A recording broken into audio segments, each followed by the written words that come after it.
Hello here! Today we are in Coburg, Melbourne, Australia. I'm my friend Tan, a musician and a music lover, and today we're going to go through his records collection, and each of us pick 10 records, and let's get started!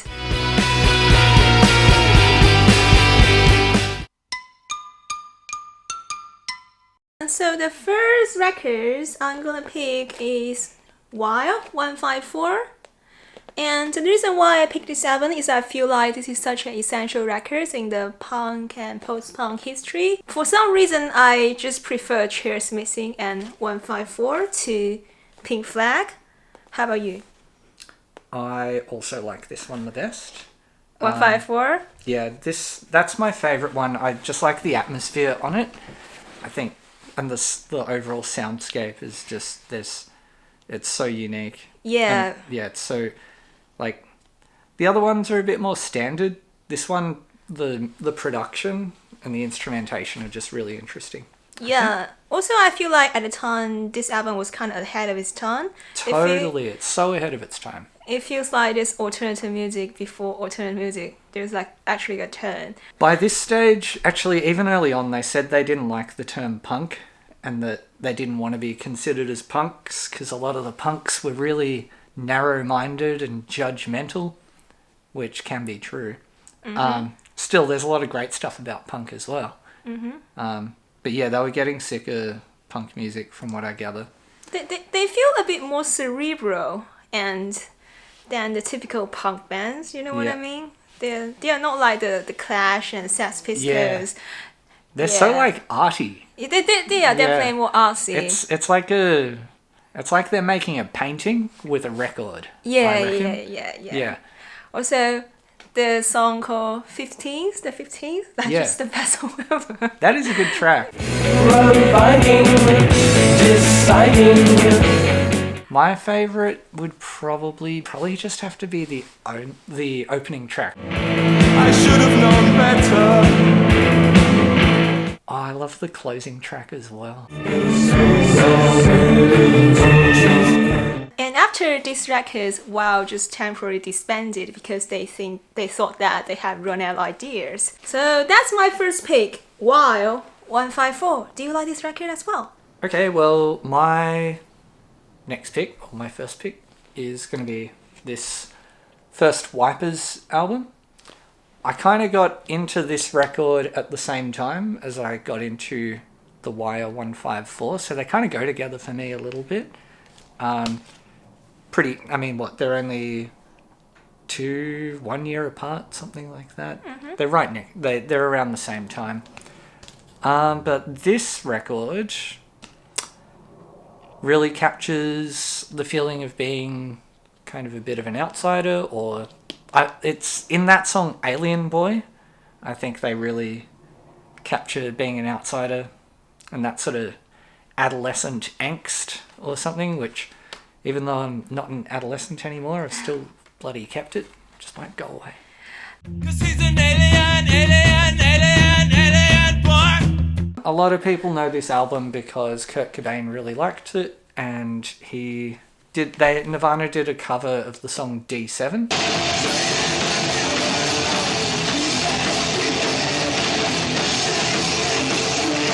Also, what a great album cover. It's so striking. Yeah. I love the cover. A cool thing about this is Greg Sage, the songwriter, sort of the band leader. I think he pressed a lot of the albums himself. He had a record press.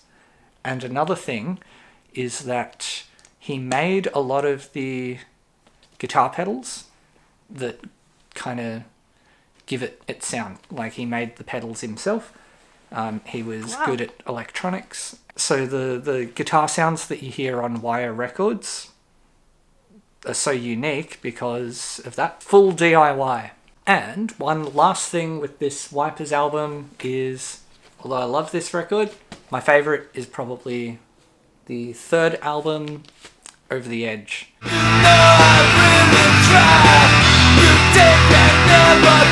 Oh, it's so doomy and grungy. So Stella's next album is The Feelies, Crazy Reasons. And I was just talking about or we were both just talking about how nervous we are.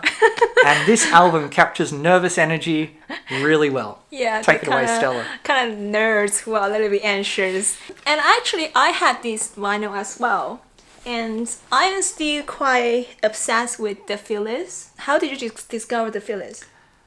Ooh, I honestly can't remember. I think maybe someone who played bass. What the hell? Someone who I played in a band with. Introduced them to me. Just gave me the MP3s of an album. Yeah, so I discovered the Feelies because during a period when I was really obsessed with REN, and REN kind of influenced my then, so I went on to discover the Feelies. And if you are a fan of like the early REN sounds, and you should definitely check out the Feelies. But you probably already know them anyway. Or if you are a fan of like Talking Heads and just like a late 70s and early 80s CBGB scene, definitely check out the Feelies. What's your favourite Feelies album? Stella? It's Only Life. Same.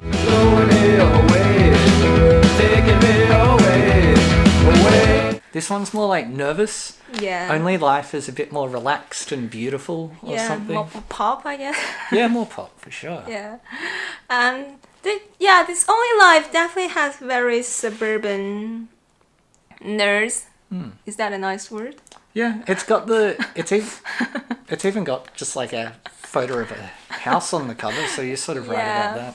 And also in 1991, and they released an album called Time for Witness. That was quite good too. But anyway, I'm still quite obsessed with the band, and they are quite influential on Yola Tango as well, which I am a big fan of.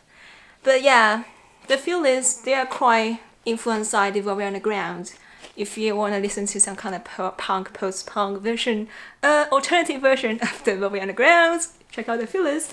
And also another thing I liked about the Feelies is that what a great name. Is there anything band name that's better than this one? I think the band name. I love the band name. Yeah, the Feelies. I don't know if they actually got it from this, but I think if anyone's read the book Brave New World, in that book, going to see the movies, going to the movies is called the Feelies, and so my guess is that they got the album name from that, which is a great place. What's your favorite song from this album? Ooh, I probably like either The Boy with the Perpetual Nervousness. It's not like the boys that we used to have, not like them at all, no. Or Loveless Love. Loveless Love. I quite like Raise Eyebrows. I can't Raise pick that Eyebrows.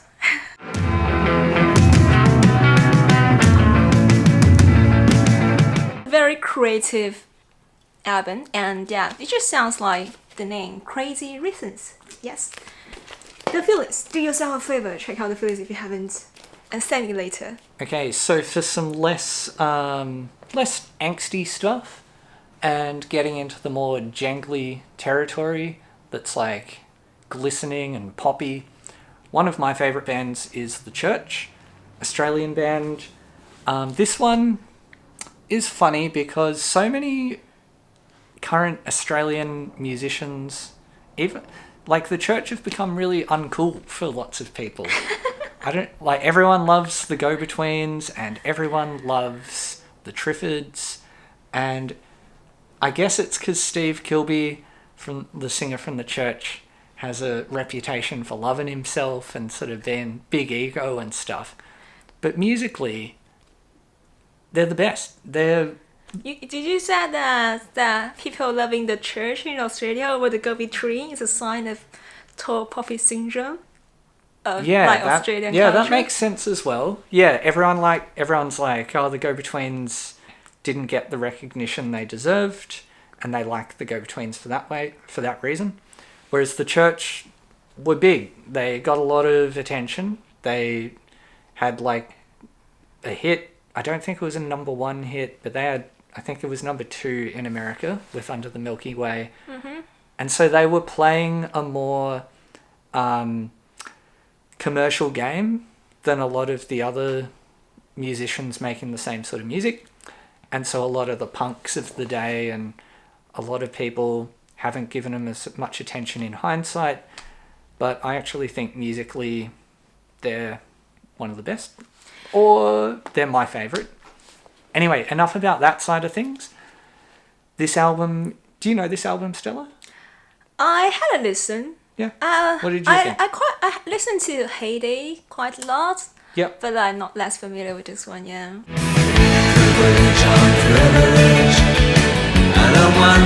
Heyday is a good introduction. Most people seem to hear that one first. I think this is their best record.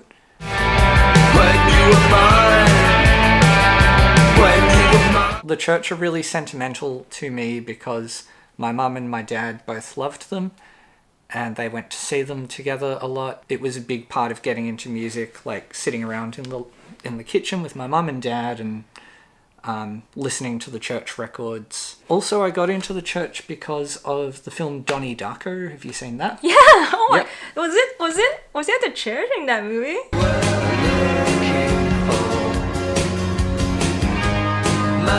That's quite a special movie, Donnie Darko. Oh, amazing. Anyway, so that's how I first heard about it. Yeah, so about the Church, like, I can appreciate from like technical, musical wise, but I don't know why, just like, they don't hit me as hard as the Go Between. So just like... I know, everyone says that.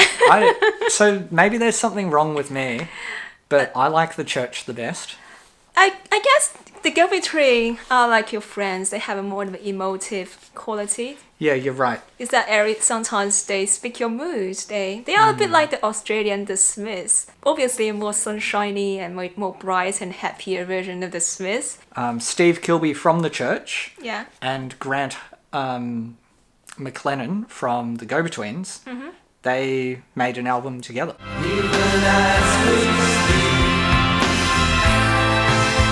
What's your favourite Go-Between 7? Or 16... Nah, maybe Tallulah?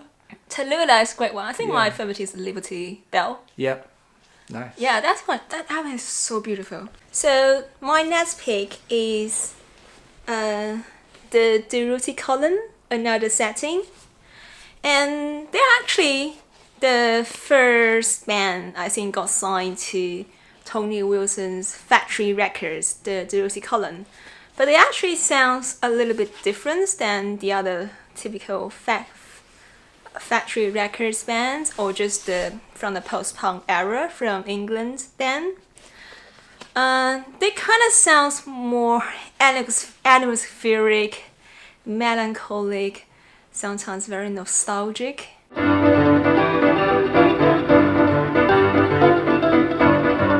remember you said that you don't like these records all that much, right? Yeah, I'm not actually that excited about it. It's in my record collection, but I just bought it on a whim. I thought I'd try them because they were a factory band. Yeah. And maybe I just haven't listened to it at the right time yet.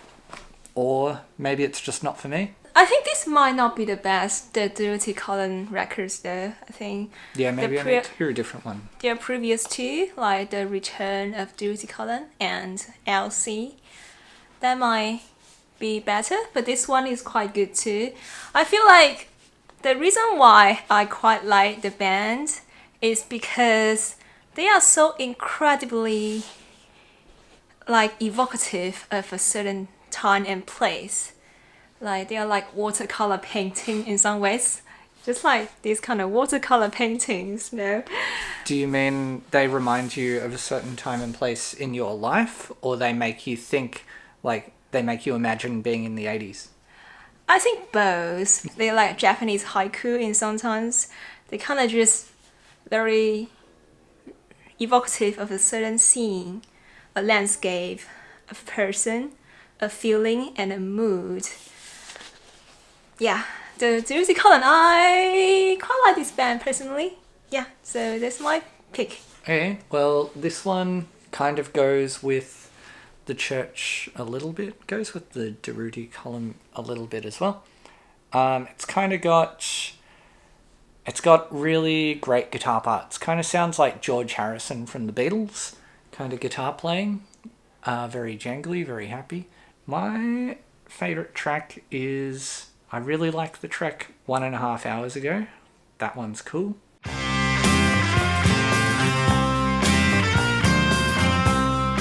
I also like What's She Done to Your Mind.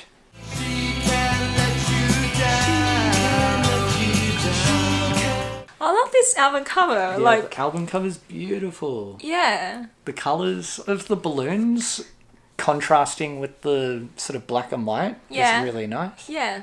And then, So, yeah, it's called Emergency Third Rail Power Trip. is that from the Paisley Underground? Sorry? From Oh, Paisley Underground, yeah. yeah. So the guy, I think, who sort of led the band, David Roback, he ended up playing in Mazzy Star, which was probably a more well-known band. Very George Harrison and Birds. Yeah, guitar, the Birds. Birds guitar playing, yeah. Yeah. And then this was another one that is a hand-me-down from my dad. I listened to this album. This was a very helpful album one time when I took LSD and I was coming down, and this album helped get me through it. It also helped me a lot when I was first starting to play music. It made me feel like I could make jangly guitar parts like this. So, my next pick is Hüsker. Do you remember Hüsker? I remember them. How could you forget? Once you get into Hüsker, you never forget. Yeah. Hüsker, Flip Your Wig. What's your favorite Hüsker album? Yeah, it's not this one. My favourite... It used to be Zen Arcade for a long time. I had the record, but it got smashed. Maybe nowadays, my favourite is probably Candy Apple Grey. Oh, Yeah. okay. That's an interesting pick. Why? Um, Because they went mainstream? I don't know. Yeah, they just sound a bit sugary, though. Oh, that sounds amazing. Sounds so much better. I think my favorite Hüsker albums might be New Day Rising and this one, Flip Your Wig. Day Rising is good. New Day Rising is perfect, and I feel like Zen Arcade is like so important and so seminal. Yeah, it's good as well. But I feel like something about the theme, the songs in it, and together with the production and album length, it can sometimes feel like listening to Zen Arcade from front to back feels like it's so exhausting. It's the big one, yeah. I don't It's know. like I just like feel like having just work out or something. New Day Rising and Flip Your Wig a bit more tight and just sounds the listening experience feels a bit better. But Zen Arcade is great, amazing as well. The Metal Circus EP is one of their highlights as well. Have you ever heard that? No. I think they made that before Zen Arcade and just after their first album, Everything Falls Apart. And that's one of their best things as well. Yeah, me and Stella were talking about Hüsker the other night. I don't know, I feel like we can't replicate that conversation, but they mean a lot to each of us, which is great. Yes. And it was just like a few years ago, I went through a period of like revisiting like Hüsker, and I was just like, oh my god, I forgot how good the band is. It's just like... Yeah, I had that too. Yeah. I've listened through their whole discography over the course of the last week. Except for Warehouse Songs and Stories. I still haven't gotten into that one so much, but they were falling apart, and sounds like they had trouble recording it. And how do you think about Hüsker's production? I love Bob Mould's guitar tone. I got really obsessed with that tone for a while. I read about how he made it, and apparently it was a combination of he'd run his guitar out stereo, so 2 tracks. One track he would put through chorus pedal, clean, straight into the desk DI'd, and then the other track was a MXR Distortion Plus, and the blend of those 2 sounds is apparently what gives Hüsker their guitar tone. And so I bought the MXR, like the 80s MXR Distortion Plus, because of how much I loved it. and it's my favourite distortion pedal that I have. But that's just nerdy things. Like, what are your favorite songs from this record? This one, I really like Divide and Conquer. That's an amazing song. It's good. I like the songs that talk about anti-news, anti-establishment, like free your mind. There are definitely a lot of Hüsker do songs Yeah. about anti-authority, Yeah. about independent thinkings, Yeah. that kind of thing. And then I also really like their emotive. Like Yeah. just some songs are so sad and they're personal songs. Yeah. Just like Yes. one's like singing to someone like who's one of the closest people to your life. I guess in those regards, I like... Green Eye's a good song. Yeah, that one is good. Makes no sense at all. Makes no Love difference Makes No Sense. at all. I think my favourite emotional songs of theirs are on other albums. Keep hanging on. That's a good song. You gotta keep hanging on. I feel like a large part of Hüsker Du's legacies kind of connect to their time and place. Like Bob Mould and Grandmas, they were like kind of queer and bisexual, like in the growing up in the Midwest. Yeah, it would have been really intense and isolating for them. Can you Yeah, imagine?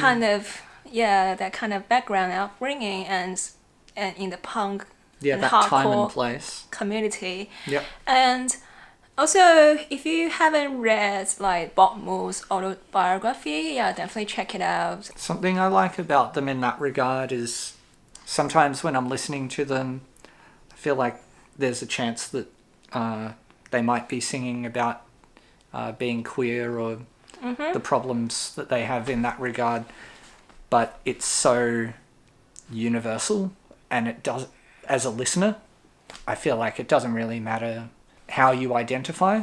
They're just so relatable. And the way they express it makes it really humanistic and really universal, and it sort of transcends any of the And politics, I suppose. yeah, other than that, it's just the songwriting that's just so good. Like Bob Moore's and Gwen Hart, they're both incredible songwriters. Okay, so getting into some like deeper, more on the periphery sort of things. This album, which is the third album by Skeptics, New Zealand band, they were on Flying Nun, but they are a different world to most of the other Flying Nun stuff. I reckon they've got to be the heaviest Flying Nun band, or one, well, of that era, maybe. But they're so strange. There's so much going on. I guess you can relate them to a band, the Gordons. They shared a member, the same guitar player. They're very strange. The singer seems absolutely hilarious, like on purpose, and then absolutely like mad as well. Their sound is very unique. Is there no other band similar to this sound at all? There really isn't. Not maybe certain songs. Like the first song on this album called Afco has a very industrial sound, which has been heard before. But there's other songs, like there's this song, my favourite track is called Agitator, and it's kind of in 3 parts. Each part is completely different to the next.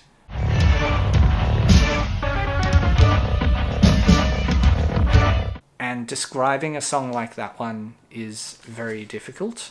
I guess in genre they're sort of a mix of like electronic, experimental, ambient, aggressive, sort of like industrial. They're just bizarre. I like this album too, kind of. Yeah. So where did you get this one? I got this one from one of my favourite record stores ever, which was down in the suburb of Cheltenham, which is not a very well-known suburb, but that's... Yeah, where is it? It's in the south suburbs of Melbourne. Okay. It's near where I grew up. I grew up in a place called Hyatt. So you were born and raised in Melbourne, right? Yes. All your life in Melbourne? Yes. Yeah. Oh, yeah. For better or worse. And well, I would say for better and for worse, both at the same time. Do you think like Melbourne is Australia's music capital or like a hub, the central city? Well, I'm very biased, but I think it's an obvious yes answer. Like, it's not Sydney. There's still some bands, sometimes good bands from Sydney or Brisbane. Yeah, of course. though. There's good stuff from everywhere. I don't know, Melbourne, but then Melbourne's a pain in the balls at times as well. Like sometimes it's so annoying. There is a good Sydney song about that by the band Royal Headache. They got a song called Garbage, and they've got one of the lines in it is like, you're garbage, you're from Melbourne, and it's hilarious. And It feels as a like- Melbourneite, I relate entirely. They nailed it. It feels like people in Sydney like to talk bad things about Melbourne and vice versa. Yeah, but it's largely just a joke, I think. Okay. Although Sydney is really annoying. Yeah. Still haven't been to Sydney. And Back to this album. I don't know. I'm sorry. I wish I could explain it better. just go check it out. Please check it out. This one's great. If you are into the kind of dark industrial ambient things, like obscure isolation vibe, Yeah, maybe if you like a little bit of Flying Nun, or you prefer Flying Nun. yeah, if you like Flying Nun, but you also like Ministry and Nine Inch Nails, Yeah. ambient sort of stuff like Brian Eno doing music for airports, then this album mixes them all perfectly. So, my next pick is an Australian band from Sydney called the Moffs, and it's just like a single called Another Day in the Sun, like released in 1985. They have this one song that is just really good, one single. It's like a perfect song. I love it.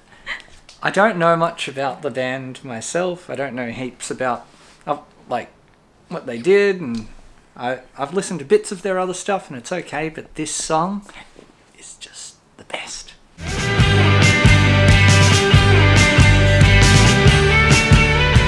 Is this like the guitar has bits of psychedelia? I don't know, jangly or Yeah, it's got that 80s psychedelia for sure. yeah. Another Day in the Sun isn't that all we need here in Melbourne in the winter?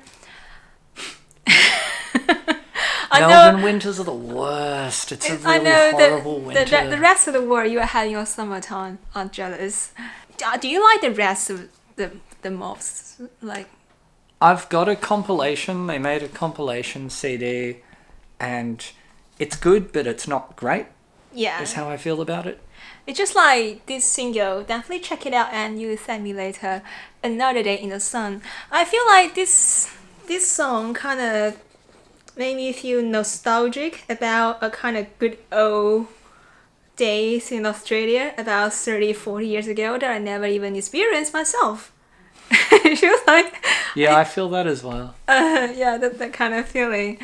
I'm not like glorifying the past, but just like how this song made me feel.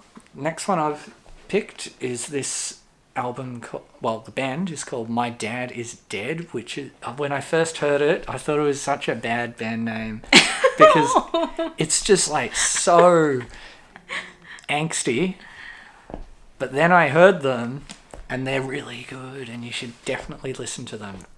Like if you like those 80s American underground rock, but you don't know this band, Well, go check it out. here's two I prepared earlier. I think that this band sounds like a combination between like Big Black and REM. They've kind of got the angsty, angular guitar sounds and driving sort of. I think it's a real drum kit, but it sounds like a drum machine. That kind of Big Black sound, and then they've got the songs and the melody and the really clever, introspective, deep sort of lyrics. Yeah, of REM. Yeah. The abstract part of it. Baby's got a problem. She's not really normal. The song that I would recommend listening to, the song that got me into them, is called Boundaries. It's from a later album than this one, called The Taller You Get, The Shorter You... No, the taller you get, the shorter you are. No, the taller you are, the shorter you get. The second one, what I just said. Anyway. That sounds like a Modest Mouse song title. It's a really cool album. My life revolved around you, the center of my world. I didn't know before, actually, just my dad. And they are from Homestead or Homestead Records. Yeah, they did a lot with Homestead Records. It's sort of like the recording project of one guy. His name's Mark Edwards. He's got some really interesting interviews on the internet. Sounds like he had a pretty rough life. Like both his parents sort of died when he was quite young, and the band name is a reference to that. He's really interesting and very likable once I started reading about him. They're from Cleveland, Ohio. Ohio. Yep. They're kind of like a anomaly, like very interesting, kind of unique. Anyway, if you like REM and you like Big Black, listen to this. My dad is dead. But this is just the only record I've been able to find of theirs. Let's give the details. Do you have a name? Yeah. If you get a chance to, like, go to their Bandcamp, I would recommend that other one. The taller you are, the shorter you get. So my next pick is The Clean. Anthology, right? Is that how you pronounce it? Yes. Anthology. So this album is like a compilation album released by Flying Nun in 2002. It's like a collection of the Clean's early material. I think they never really get released at the time. Yeah, it's like the first two LPs are all their early, like 7 inches and EPs and some live recordings. I think the first portion of the band, they never made an album, and so it's all of that stuff. Then they broke up, having never made an album, and then they came back at the start of the 90s, and from that point on they were more of an albums band once they'd reformed. And so LPs 3 and 4 of this are their albums, or it's pick like a best of from the albums. So how did you discover The Clean, the band? So much of my music came from someone I played in a band with who just had the most amazing ability to just find the best music. He was awesome. He was a great bass player. So you great introduced person. by a friend, right? Yeah, basically, yeah. And yeah, I really ramble. Anyway, introduced by a friend. I remember listening. I got into The Clean and Galaxy 500 at the same time. Yeah, you don't have like the Galaxy 500 records in your collection, no? I used to have 2. They both got smashed. Yeah, I will have picked Galaxy 500. There's one. Yeah. Anyway, so I discovered The Clean because I'm a big fan of Pavement. So, and then I went on to just like a stalker or fangirl, just read a lot of Stephen Malcolm's interviews. and then Stephen Malcolm is kind of said that The Clean and Flying Nun is like a big influence on Pavement. There's a good photo of Stella with Stephen Malcolmus on the internet. That's the peak my Pavement fangirling career. You were telling me what you met him in Castlemaine, and then you saw him here, and he said, "Hey, Castlemaine." Oh yeah, whatever. What was it?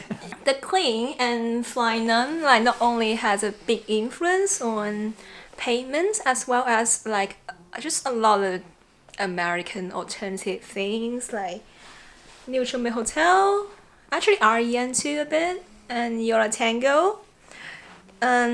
It feels like a bit of the Paisley Underground, the New Zealand in some ways. They never really get commercial success, but they are so influential, and they just sound slightly different. They definitely had this outsider vibe. They had a huge influence on Melbourne music and Australian music from the sort of 2000s and 2010s. There was heaps of... Everyone loved the Clean and Flying Nun stuff. And I think Australians liked it because we feel like outsiders here compared to the rest of the world. We're sort of like on this weird island away from everyone. But then to us, New Zealanders, like, they're the really weird, unique outsiders. So everyone in Australia is like, whoa, New Zealand's so cool. Yeah. And we relate to what they put out a little bit in that same way, maybe. A lot of New Zealand people have come to Melbourne as well, and I think they brought that influence because a lot of New Zealanders who've come here, they loved the Clean. My dad saw the Clean play. Oh, wow. When they came to Melbourne in, like, I think the 80s. He told me about that. Sounded great. I also got to meet Hamish Kilgore and play a show with him and hung out with him a few times, and he was rock and roll. He was wild.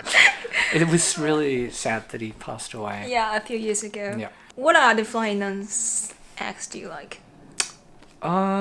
My favourites, actually, one of the other ones I've got coming up is, I'll save it, but the Terminals. I love that band Skeptics that I mentioned before. The Chills. I love the Chills. Those are my go-tos. I've got an LP by a band called Bird Nest Roys that is quite good. The 3Ds are cool. There's lots of great stuff. I quite like the more experimental bands like the Dead Sea. Oh, I haven't listened to them much. Yeah, I and want also to. there's a guy from New Zealand called Roy Mons. Roy Montgomery. I don't know how to yeah. pronounce that surname. Yeah, I'm He's interested. really good. I'm interested in him too. Yeah, his stuff is so good, and obviously the Villains. Straitjacket Fits. A friend of mine is he's been working on a documentary. There's a documentary about Straitjacket Fits coming. So keep an eye out for that as well. Yeah, I feel like there are some periods in my life when I feel like really optimistic and just like feel like anything could happen. Just that feeling, just anything could happen by the Clean. Every time I feel that way, I just listen to this song. Yeah. Like, anything could happen. It could be right now. It's a good feeling. I hate to be a downer, but I've got a theory about that song. Do you want to Yeah, hear go it on. or not? Well, to me, it sounds like that song is about saying to people to stop using heroin. Oh, really? Yeah, because it's got this... You're ruining them. Yeah. Go on. I don't know, there's a couple of lyrics make me think that, but maybe it's just my interpretation, I don't know. Okay. I don't know, yeah. Anything more? I'm getting older. Oh, no. That's one of the sadder ones, that's me. That's one of the sad ones. I'm definitely getting older. Point That Thing Somewhere Else White- is White- one of my favourites. Yeah, Whitely Unlucky is a good song.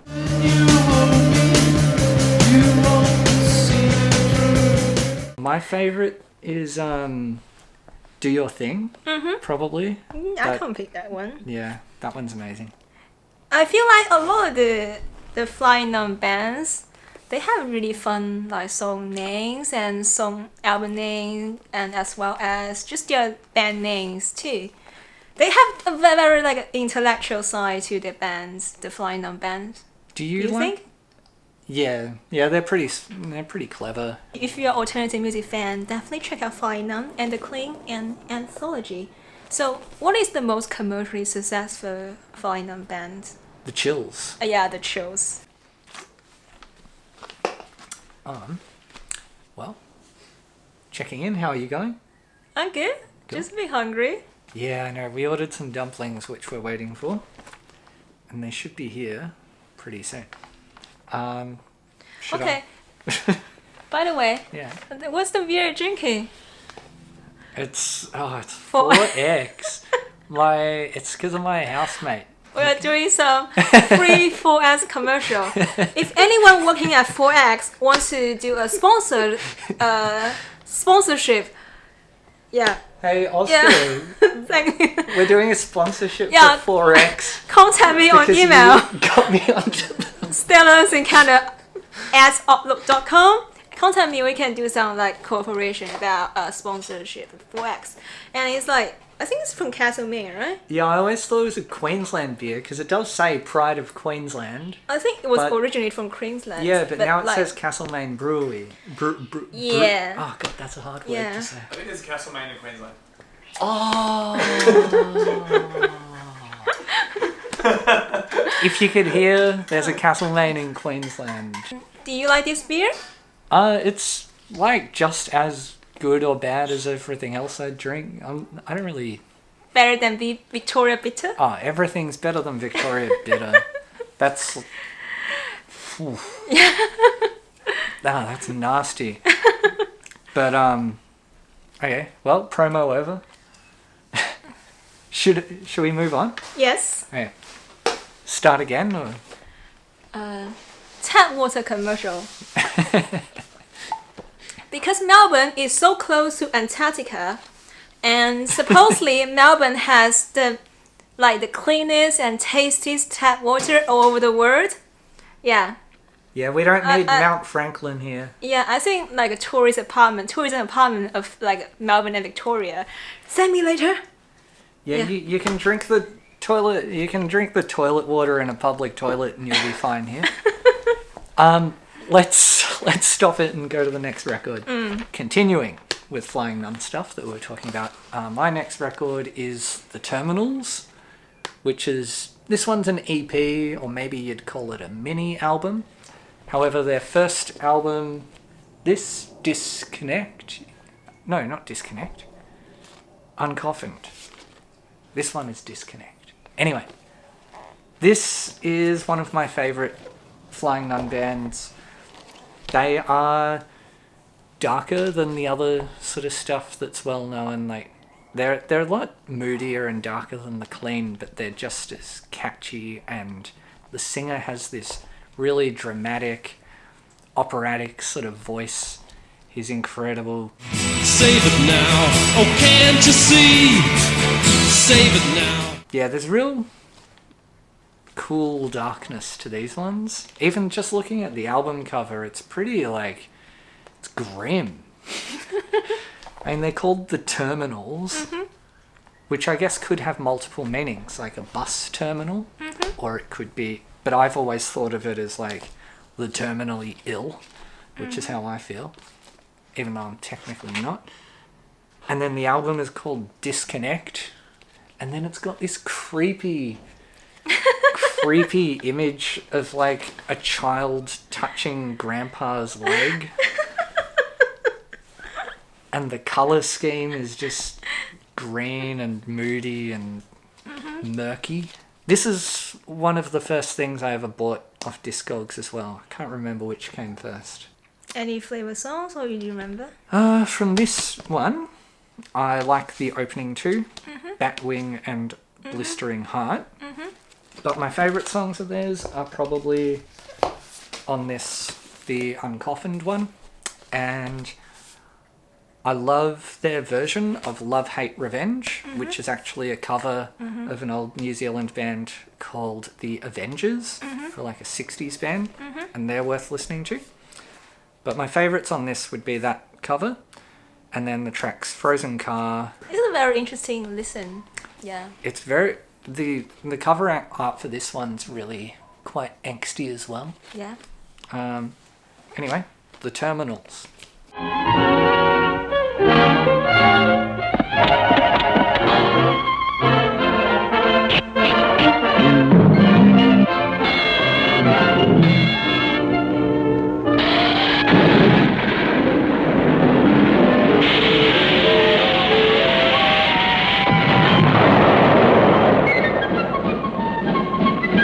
My next pick is an Australian band from Melbourne Yeah. called The Staffs, and the album is called That Wood. Yeah, so if we were talking about angsty stuff with the Terminals, this is even worse. It's like, this just sounds like death, this album. It's so intense. It's definitely reminiscent of the sometimes the Steve Albini, the Yeah. kind of post-hardcore kind of sounds. Louisville bands. I'd mix it with that stuff, mixing it with like blues rock as well. That kind of like birthday party, or 90s American noise rock. Yeah, that Band. noise rock. Yeah, there's bands like maybe Laughing Hyenas a little bit. There's a little bit of bluesiness, and they're sort of like, it's just real nasty. It's incredibly mean, horrible music. It's dark and angsty and anxious, I saw slightly them. hopeless. Oh, so hopeless. I saw them play a free show at a place called Pony, which did like these 2 a.m. shows. 2 a.m. Yeah, it was great. It was a regular thing. It was every Friday, every Saturday, Pony 2 a.m. Like band would play, and it was pretty mental. But yeah, these guys, they all sort of like, there's just broken glass everywhere and sort of like play fighting or maybe just real fighting. It was hard to tell. And yeah, it was the sound of the world falling apart is how I remember it. My favourite track on this is No Hoper. Yeah, that's a good Yeah. song.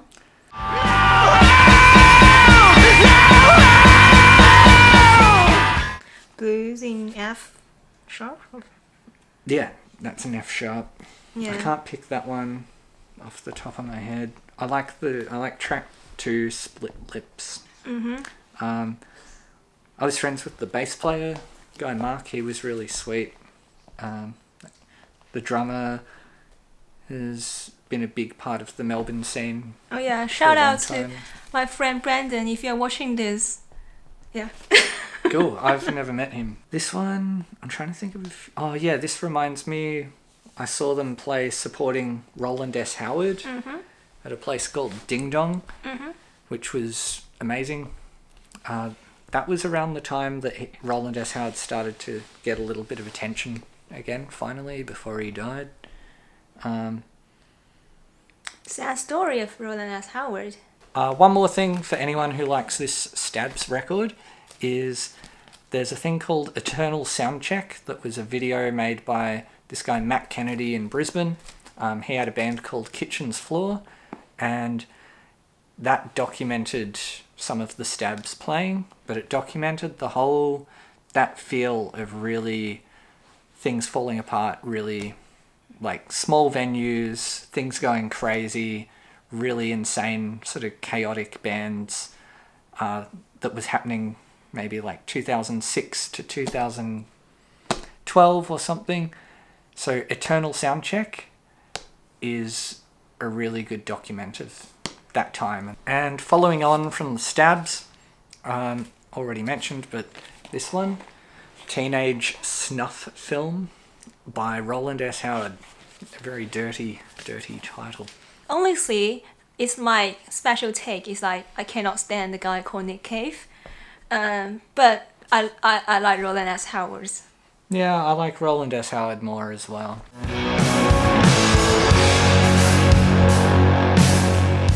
Nick Cave is considerably more annoying. I have a thing with Nick Cave where I like him for about like 1 week every year. I find like 1 week a year, I'm like, oh, I have to listen to everything with Nick Cave. Like, And then the rest of the year, I'm like, don't, I never want to hear about Nick Cave again in my life. like the birthday party I'm okay with, maybe because there's more input of the other members, like Yeah. Rowland S. Howard.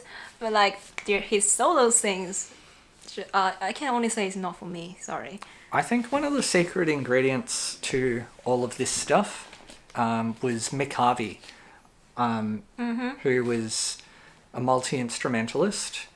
So I think those bands sounded like they were so crazy that they needed, and it sounds like Mick Harvey held those bands together, like, and he would fill in for whichever member was having trouble. With this one, there's something about Rowland S. Howard's guitar playing that is, like, the tone and the attitude that he gets is very unique. Like, nothing sounds as badass as him doing it. How's that? Yeah, sure. Go whatever you like. So the next album is Primitive Motion, Words Floating By. And I found this band is because look at this album cover. It's so incredibly stunning and gorgeous and atmospheric. It's my new favorite album cover. So I got intrigued when seeing this album cover. So I started to get into this band's music.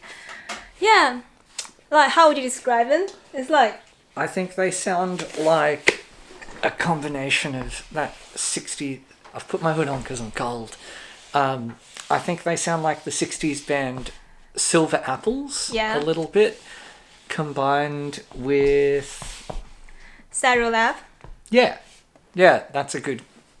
Yeah, perfect. And also a little bit of the German krautrock.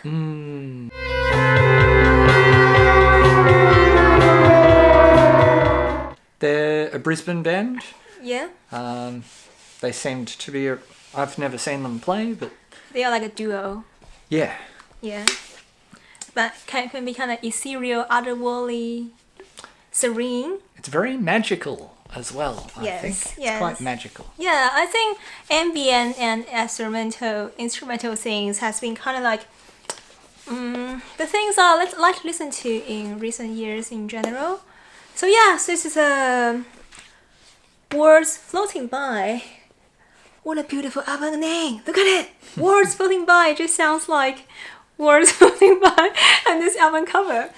Yeah, if you got intrigued by these album covers and the name as I did, yeah, definitely check it out. And from a similar era, in Melbourne though, but yeah, same sort of time. This one is from 2008, and the band is called Panel of Judges, and this is called Bad Vibrations, and I love that album title. And this one... Is there a movie called Good Vibrations, I think? There might be, but I'd say it's a reference to the Beach Boys having the song Good Vibrations. Oh, okay. But there might be a movie as well. This is like the godfather of dollwave, a lot of people say, in Melbourne. And Oh, okay. I think it's quite true. The guy... there were two main singer-songwriters in the band. A guy, Dion Narnia, who went on to play in a band called Free Time. And I think he's also playing with a band called The Moles these days. And then there was... The other singer was Alison Bolger, and she had a band called Beaches. And, ooh, the cat's here. She might have had some other things, but that's She wants what I mean. attention. She does want attention. Say hello.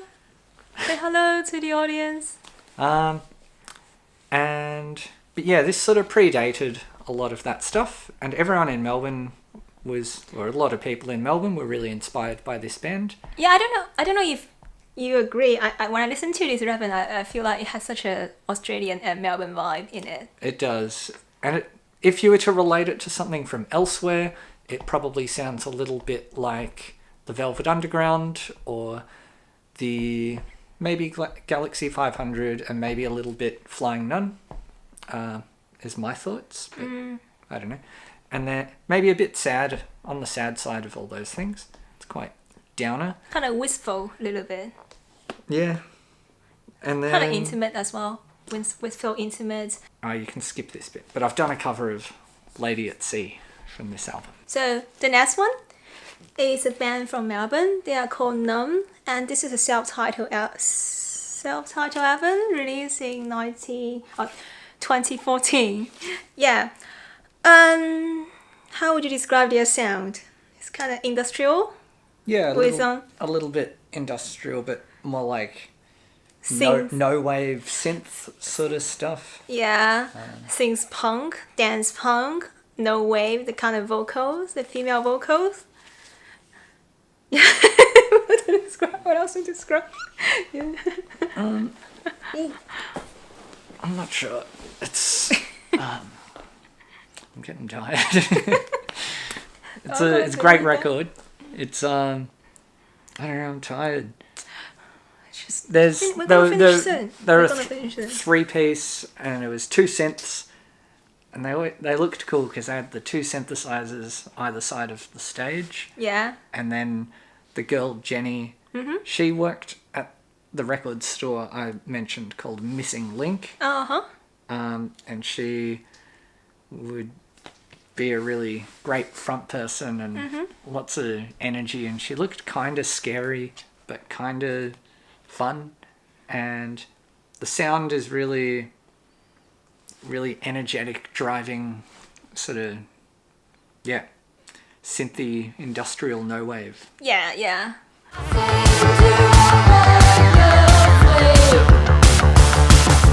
One of the keyboard players had a band called Woolen Kits, who were good. They sounded a bit like Beat Happening. They're a bit more friendly sounding than this band. And But I would say this band is not like so inaccessible. I think it's fairly accessible overall. it's still it's got major keys, so it's a little bit happy sounding at times. Yeah. And it's really very dancey. yeah, it's really melodic. It feels like make you feel like a club or something. It is catchy. It's like imagine being at the coolest club. Yeah. Being at the coolest underground club. Yeah, where everyone looks like they're in the Matrix. Yeah. Exactly. Wearing their like black sunglasses. This is band TV Colours from Canberra around the same time. I think this album came out 2013. But the guy Bobby Kill, or his real name's Robin, but Bobby Kill, I think he worked on it for years and years. It seemed Yeah. like it took forever. Yeah. And then when it finally hit, it was awesome. I really loved going to Canberra in that period of time. I thought it was quite an exciting place. Is it not exciting anymore? Oh, I think it's never been exciting. So the thing is... Isn't that there was actually an Australian Prime Minister? He I don't know, I forgot the Prime Minister's name, but he was living long term in Sydney because he couldn't stand how boring Canberra is. Yeah, so apparently Canberra is horribly boring to live in, but I always enjoyed... I think because of how boring it is, there was a group of angsty, bored teenagers who were like, well, we got to do something interesting. But Nirvana played there back in the day. Cool. There's a good Canberra band called Tactics, Yeah. who I really like. But yeah, I think because they were all so bored, they had to do something interesting, and then it made it fun to go and visit because they were doing this sort of thing. I really like this record as well. Oh, cool. Yeah, this one, I was thinking about how to describe the sound of it, and I think it's a lot like, if anyone likes Jay Retard, then it's a little bit like him. It's got that really high energy, Yeah. but then there's more like synths and catchiness. A little bit Animal Collective, is it? Yeah, I could hear that maybe a little. To Yeah. me, it sounds like the David Lynch film Lost Highway. There's a song called Lost Highway here. Oh yeah, true.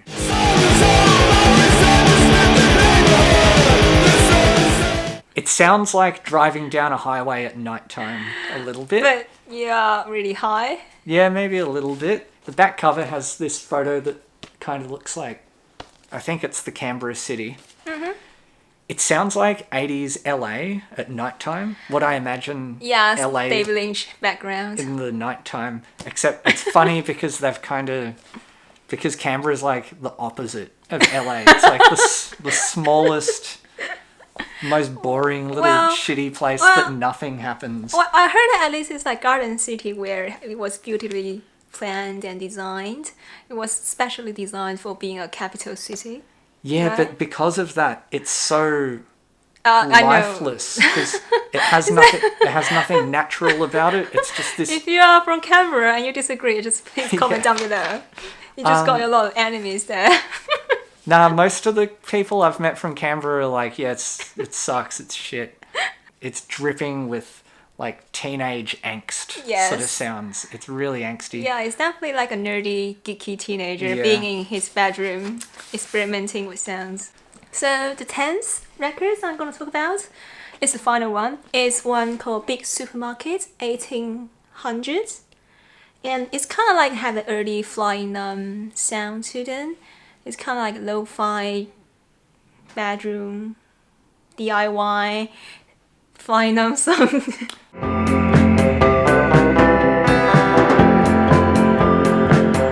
I heard that this was recorded using even more minimal than normal bedroom. I got told it was recorded just with people using iPhones. Wow. Just like each person put their iPhone in front of their instrument and then they Yeah. got mixed together that way, which I thought was a cool little anecdote. Yeah, I don't know why. They don't really sound similar, but this album kind of remind me of the magnetic fields, kind of. I can hear that. Oh, yeah? Yeah. I think this one originally is like only available in Australia, right? It was done on a label called Hobbies Galore, Yeah. which is awesome. But Is that your favorite records label in Melbourne? probably, Okay, Hobbies Galore, everyone. yeah. Yeah, I'll link in description about that records label. What other records label from Australia and Melbourne that you like? Other labels? Yeah. No, they're all crap, all the other ones. Okay, and then my number 10 is this LP called LP by Popolice. And this is an album that gives me hope and inspiration in a horrible, horrible world. This It has a teenage hope feeling. It does have a bit of teenage hope, but it's also because the guy is so lovely. He's an awesome guy, and he's stayed 100% like independent for all his solo music. He just does it all himself, and he releases it by himself, and he does it in small batches, and I really find that inspiring. When we get there, it's never too late. Would you? They've often got a danciness that is a little bit surprising in this kind of indie music. They often have drum machine with disco beats and stuff, which kind of makes me want to bop along. Yeah, if you like the music from my channel, if you have similar music taste to mine, definitely check out this album. might be your kind of thing as well. Hope so. This is one that's been really personal to me, a big inspiration for me, but I never know how to get other people interested in it. Yeah, I mean, we all have that records that is like that. Yeah. I mean, for me, it's a band called Archers at Loaf. Yep, you've talked about them heaps, and I still don't know them. You've been missing out. Yeah, I do need to listen to them. Sometimes it just takes time because some of those bands, they're either so ahead of their time or they're so just unique and Oh, yeah? that like a lot of people just can't relate to them. Yes, But- but I feel like we discover more of ourselves in terms of what kind of music we connect to the most. Yeah. Sometimes we don't really know ourselves all that well, but that song, that band, that's my kind of band. Totally. Yeah. This I think that's one of the function of music is we discover more of ourselves from music. a little story I tell about this as well. Yeah. Or this guy Popolice is why I found it really inspiring is because I first heard it just browsing the internet when I was like probably 18 or 19, just browsing MySpace by myself back in the MySpace days. Oh, just reveal your age. Yeah. You don't want to know. And then listening, I don't know, it meant so much to me finding his songs and then seeing that he was in Melbourne. And I lived out in the suburbs and I was like, what? Someone is making this kind of music? Yes. That's like poppy, but it's also cool. And it just spoke to my heart. And then I was looking at his MySpace and he had what seemed to be like heaps of followers and heaps of interest. And I was like, whoa, this guy's like famous. And then a few years later, I went to a show and I met him, and it was very quiet, but it was very real, and it was really personal. And he just like would talk to everyone, and you know, came up and said hi to me, and he gave me one of his CDs for free. And How old were you? I was probably like 20-ish around okay. by then. And then seeing that he wasn't famous, that's what was inspiring to me. And that was when I was like, wow, I can do this too. Change my life in that sort of way a bit. And what album changed your life? What album? I'm speaking to the audience. What album changed your Oh, life? sorry. Yeah. I think mine was Slanted Enchanted by Pavement. Yeah. When I discovered when I was young, just kind of changed the way I think about a lot of things. Probably kind of cliche. Oh, But anyway, mine's any more? terrible. I don't even want to say mine. Well, Metallica? That did change my life, but that's not what I was thinking of. Worse. Yeah? Yeah. Okay. Guess. Guess. Hint? Who? Any hint? Nah, no hints. Oh no, they're reforming soon. Oasis? Oh god, yeah. Really? Yeah, I was obsessed with Oasis. Oh, they are kind of cool. Like, I used to like them too. My dad listened to them in the kitchen on repeat and Yeah. loved it. Maybe don't get rid of the Oasis part. Yeah, let's not have that. Okay, so I think that's about this video, our 20 records, Cobra Melbourne, What's in My Bag. And if you like this series, let me know in the comments down below, and please give a like button down below as well. And if you curious to check out or know more about Tan, I have got like link in description for his music. And I think that's it. And yeah.